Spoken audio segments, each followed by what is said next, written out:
L'ogre Grod. Avez-vous déjà vu un orage? Sans doute. Je suis même certaine que certains d'entre vous les adorent et que d'autres, au contraire, les détestent. Oui, beaucoup de personnes ont peur des orages. Le tonnerre, les éclairs, ça effraie parfois. Mais je vais vous expliquer aujourd'hui d'où viennent les orages, et vous pourrez alors vous rassurer et dormir sur vos deux oreilles. Il existe un pays, que dis-je, un monde appelé l'Ogrie. L'Ogrie est, comme vous l'avez sans doute déjà deviné, le pays des ogres. Tous les ogres viennent de Ogrie.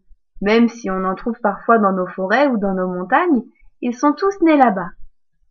Évidemment, aucun être humain n'a jamais pu y aller, puisqu'il faut avoir de la magie des ogres pour pouvoir découvrir le pays. Mais un jour, on m'a raconté à quoi cela ressemblait, l'Ogrie. C'est un ami à moi qui me l'a dit. Et il tient ça de son cousin, dont l'oncle a un jour rencontré un ogre en emmenant ses moutons en transhumance. L'Ogrie est un monde incroyablement grand, comme vous vous en doutiez sans doute déjà. Tout ce qui est minuscule chez nous est grand là-bas. Les fourmis font la taille de nos chiens, leurs chiens la taille de nos voitures, et leurs arbres sont plus grands que la plus grande de toutes nos montagnes. Il faut bien que le pays des ogres soit à leur taille, après tout. Contrairement à ce que l'on pourrait croire, les ogres ne sont pas tous sales. Il ne faut pas les confondre avec des trolls. Non, au contraire, les ogres aiment beaucoup l'ordre et la propreté, et ce depuis la nuit des temps. Ils aiment tellement cela d'ailleurs qu'un jour, ça avait fini par agacer Grod, un enfant ogre bien connu dans le pays. Grod était un enfant ogre comme les autres. Il mangeait 7 à 8 fois par jour des plats aussi grands qu'une baignoire. Il allait à l'école des ogres pour en apprendre un peu plus sur son pays, mais aussi sur les autres êtres comme les fées, les sorcières ou même les humaines. Mais surtout, Grod était un enfant ogre avec des rêves plein la tête. Un beau jour, Grod en avait eu assez de l'Ogrie. Pourquoi, me direz-vous? Tout simplement parce que tout était trop calme par là-haut. Jamais aucun ogre n'avait encore osé quitter le pays, et Grod finissait par s'ennuyer. Il fallait toujours que tout soit propre, rangé, respecté. Tous les ogres devaient être couchés à 9 heures du soir et debout à 6 heures le lendemain. C'était bon pour leur santé, paraissait-il. Mais Grod, évidemment, ne l'entendait absolument pas de cette oreille. Il voulait partir de là. Mais comment faire? Si aucun autre ogre n'avait quitté l'Ogrie, c'était bien parce que ça devait être impossible. Mais malgré tout, Grod cherchait un moyen. Il errait, tout seul, pendant des heures.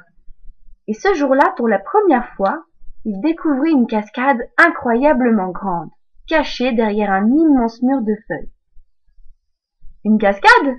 En Ogrie? Grod n'en avait jamais entendu parler.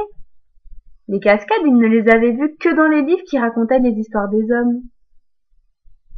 Intrigué, l'enfant ogre se pencha en avant, désireux de voir jusqu'où elle allait. Et il se penchait encore, et encore, et encore, et... Oh!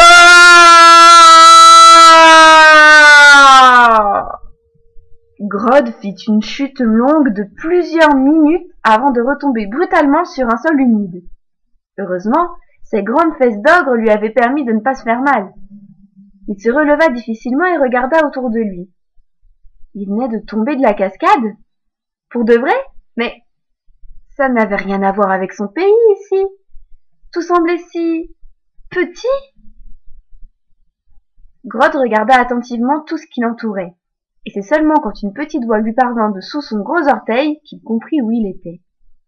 Hé! Mais pousse-toi! Tu m'écrases! Il n'en avait vu que dans les livres. Il n'en avait entendu parler que de ses professeurs à l'école des ogres. Mais Grod en était certain. Ce qui était en train de lui parler, là, maintenant, c'était une petite fille. Une humaine, du pays des hommes. Il était arrivé au pays des hommes. Grod n'était plus en Ogrie. Il était sur terre. Apeuré, l'ogre recula en courant. Les hommes étaient petits, mais on disait partout dans le monde magique qu'ils étaient les créatures les plus dangereuses qui existaient. Cette petite fille allait sans doute faire de lui du hachis parmentier pour humain, et Grodd détestait le hachis parmentier. « T'es qui ?» Grodd était étonné de comprendre ce que disait cette petite fille. Cela dit, plus il l'observait, moins elle lui paraissait dangereuse. Et si on se trompait en ogre, finalement ? « Grodd, je suis un ogre. » Fascinée, la fillette s'approcha de lui et grimpa jusqu'aux épaules de l'enfant ogre en s'agrippant à ses différents vêtements. Grodd, rassuré, la laissa faire et très vite ils se mirent à discuter. Pendant des heures et des heures encore. Ils devinrent amis très vite. Tant et si bien que les jours qui suivirent, ils ne se quittèrent pas d'une semelle. La petite fille, qui s'appelait Lixia, lui expliquait tout. Les fruits, les légumes, les arbres, les saisons. Et Grodd, quant à lui racontait comment c'était en ogrie. Ils n'arrêtaient pas de rire et de s'échanger des secrets. Une fois même, alors qu'ils s'étaient séparés pour cueillir des champignons, Lixia avait hurlé de terreur. Alarmé, Grodd s'était précipité pour la retrouver. La fillette faisait face à un loup sauvage visiblement affamé. Et en un geste de la main, Grodd avait chassé la bête sauvage et ainsi sauvé la vie de la petite fille. Très vite, ils devinrent inséparables. Ils dormaient là où ils s'étaient rencontrés. C'était le seul endroit où Grodd avait suffisamment de place pour s'allonger de tout son long. Mais un soir, alors qu'ils allaient s'endormir, des voix s'élevèrent au-dessus d'eux. « Grodd! Grodd! Rentre à la maison, tout de suite !» C'était la famille de Grodd. Ils avaient dû passer des jours à le chercher et ils l'avaient enfin retrouvé. Grodd ne voulait pas quitter son amie Lixia. Il lui proposa même d'aller en ogrie avec lui. Mais quand ils essayèrent, cela se révéla impossible. La fillette n'était pas magique. La cascade n'avait donc aucun effet sur elle. Grodd voulut alors rester avec elle, mais très vite il réfléchit. Il n'avait pas sa place ici. Puis, s'il ne retournait pas auprès de sa famille et de tous ses amis, qu'allait-il devenir ? Il devait rentrer. Mais avant de partir, il fit une promesse à Lixia. « Je ne t'oublierai jamais, Lixia. Tu es une amie en or. Et tu verras, j'ai trouvé un moyen de te dire que tout va bien, même si je retourne en ogrie.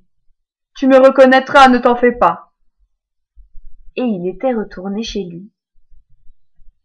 Le soir même, Grodd avait couru jusque sa chambre. Et là, il se mit à sauter de toutes ses forces sur son lit, à bouger les meubles et à allumer et éteindre sa lumière très vite. Ça allait fonctionner, il en était certain. Lixia allait le voir. Et en effet, sur terre, Lixia le vit.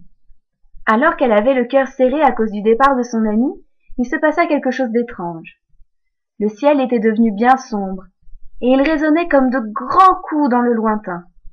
De temps en temps, une lumière blanche et brillante zébrait le ciel. Tous les autres avaient peur, mais Lixia avait compris. C'était Grodd qui lui faisait signe depuis chez lui. « Ne vous inquiétez pas, disait-elle. C'est un ograge. » Elle venait d'inventer le mot. Ograge, pour se souvenir à tout jamais de son ami, l'ogre Grodd. Au fil des années, les gens finirent par mal le prononcer. Et aujourd'hui, nous appelons cela un orage. Mais, même si le mot a changé, c'est toujours Grodd qui, depuis chez lui, salue chaleureusement son ami.